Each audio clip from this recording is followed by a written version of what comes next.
Just to show you how relevant your poems still are, in the audience today, it just so happens is my daughter, who's 12, Anna, and we were talking about you, and she said, "Who's the guest?" I said, "Benjamin Zephaniah," and you said, "Oh, we've studied him at school. Is that right?" Yeah, no, we did your poem Disc Poetry at school. Right. I think it's really good that it's on the curriculum, because you can get caught up in like Shakespeare and like Yeats and stuff, and that's good. I'm not, no shade to them. Careful. But I think it's, it's good to not do just the traditional like poems with like the same sort of structure that are also a bit boring sometimes.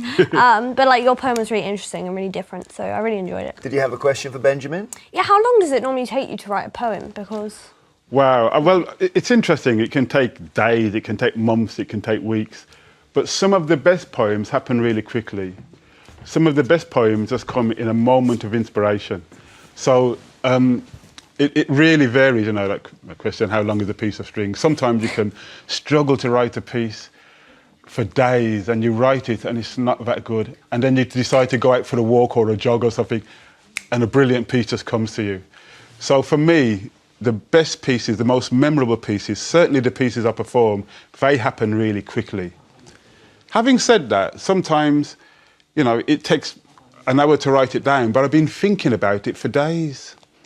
One of my favourite quotes is, this is really weird, I'm quoting somebody, but I don't know who the person is, but they asked him, "Have you finished your new play?" And he said, "Yes, I've finished it. I've just got to write it down." So he was creating it in his head all the time. He just had to find the time to write it down.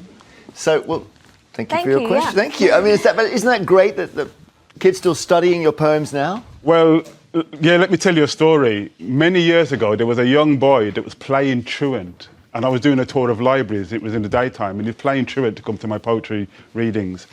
And a poet friend of mine called Adrian Mitchell, who's no longer with us, he had just published a book, and in the book he said, "Not to be taught in schools."